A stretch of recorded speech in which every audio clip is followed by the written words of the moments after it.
What's up, Raider Nation? This is my instant reaction and review of the Raiders' loss to the Pittsburgh Steelers. Heartbreaker, heartbreaker, heartbreaker. It went down literally to the wire, but that's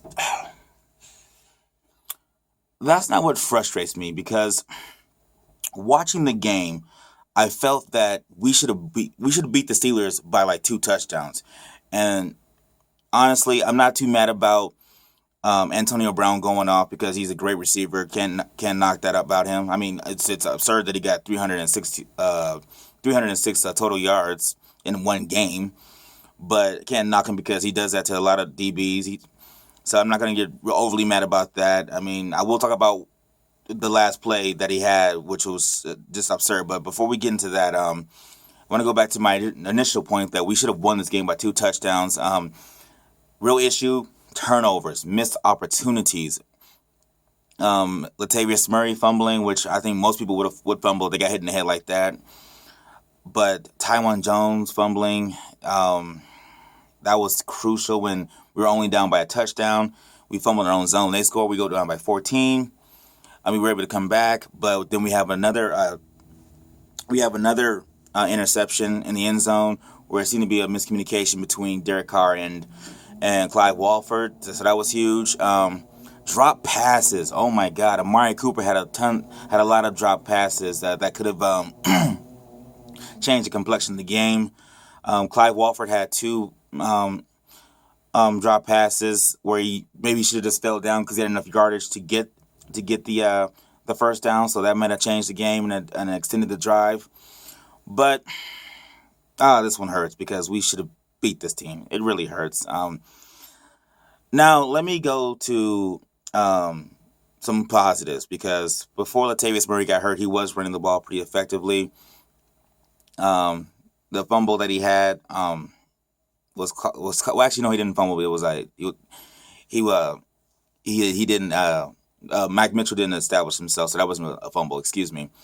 But he was running the ball pretty well, pretty effectively before he got knocked out with a concussion. The offensive line was huge. One concern I do have is Rodney Hudson. He didn't come back in the game after he got hurt, and you saw a huge difference in how the line played because they were able to get pressure up the middle. But Derek Carr was able to handle that and make accurate throws and accurate reads. So that's a positive and a negative. But I got to give credit to Derek Carr because this man is a star in the making. He he weathered through the ebbs and flows of the game. He made some great catches. He made some great throws to Crabtree, to Michael Rivera. But the best throw of the game, I thought, was a picture perfect throw to Crabtree to tie the game up at 35-35. That was huge, I thought. Huge play, huge read, huge throw. I mean, he seems to be unflappable because he just threw a pick in the end zone, and most quarterbacks kind of get conservative, not make throws the way they should have. But he was decisive in his throws. He threw with authority, and he always made the right read. So I got to give my hat off to Derek Carr. We got one in Derek Carr. Now we got to talk about this defense because wow. Um, our DBs, we need to. I mean, I don't know. I said after last week in my last video, the defense are coming around, but this one, whew, I just don't know what happened. I mean,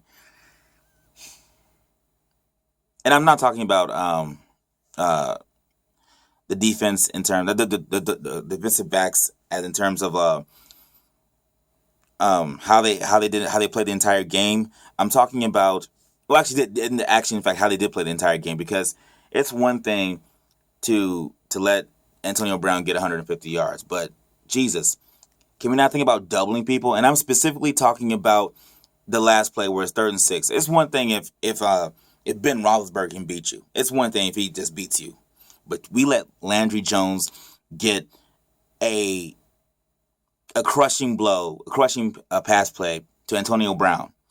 I mean, it's 3rd and 2, if I'm the defensive coordinator, if I'm the defense, if I'm Ken Norton Jr., I say, well, okay, let them run and D'Angelo Williams. We cannot let the guy who's been killing us all game get open like that. I'm doubling Antonio Brown on that 3rd and 2 with 55 seconds left in the game. Why wouldn't you double the guy who's been killing you from the tip off to the end of the game? That's my biggest complaint with the whole entire game right there. And I mean, it's not my only complaint, it's my biggest complaint. You know it's going to him. Nobody else has been killing you the entire game but Antonio Brown. Yes, D'Angelo Williams had a good game, but if you're in your own zone, if you're in your own territory and it's 3rd and 2, run the ball, let them use their timeouts. If a guy can get a 50-yard pass on you, that just negates the whole clock management, because they can go down and get a timeout. But if you run the ball and he gets stopped, or even he gets the first down, you still have to run the clock and burn a timeout. So if it was me in that situation, if I'm wearing the headset, which I'm obviously not, I would have doubled Antonio Brown on that 3rd down and 2 play. But it was a great play call. I still would just doubled him, and that's it's a heartbreak. But now we're gonna start hearing the whole chatter again, and I'm kind of curious. Why didn't we get better cornerbacks in the market? And there were better marketplace. There were better corners in the free agency, because right now we are struggling in terms of cornerback play. I mean, Emerson had a pick, and he's very. I think he's very serviceable, but man, I'm starting to think maybe DJ Hayden. Ugh, and he had a rough game, and then too we didn't have TJ Carey out there, so that was huge too. Hopefully next week we can get TJ Carey back and we get Nate Allen back, and hopefully that can kind of help our pass defense, because this was a swift kick in the gut right there. I mean, kudos to the team for fighting back and not just packing it in like other teams have, other Raider teams have in previous years. So kudos to that. But man, this is a heartbreak. It's a heartbreak, and wow. But also, I also want to give credit to a guy who got inflamed in previous times, and that's Taylor Mays, because they say he couldn't really cover people, but he had a pretty good game against the Steelers. So I'll give him credit where credit's due. So hopefully he can build on that and be a better contributor, a consistent contributor to this defense. But man, this one hurts. We should have won this game. So hopefully Jack Del Rio can spin it and say, hey, we had them on the ropes. We just let them off with turnovers and missed opportunities. Great teams that go to the playoffs and have success in the playoffs don't have these kind of missed opportunities. They don't have those kind of turnovers. So that's my initial reaction. The game just ended.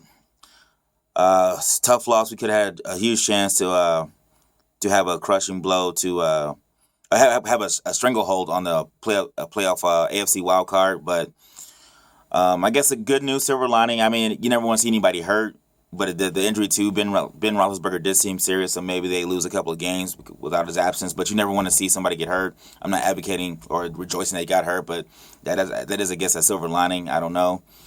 But this is a tough one. We should have won this game. So let me know what you guys think. Obviously, we missed a whole bunch of opportunities, but what else did you guys see in that game that I didn't expound on? Leave comments and or suggestions, and please don't forget to subscribe to my YouTube channel. You guys have a good one, and thanks again for watching my video.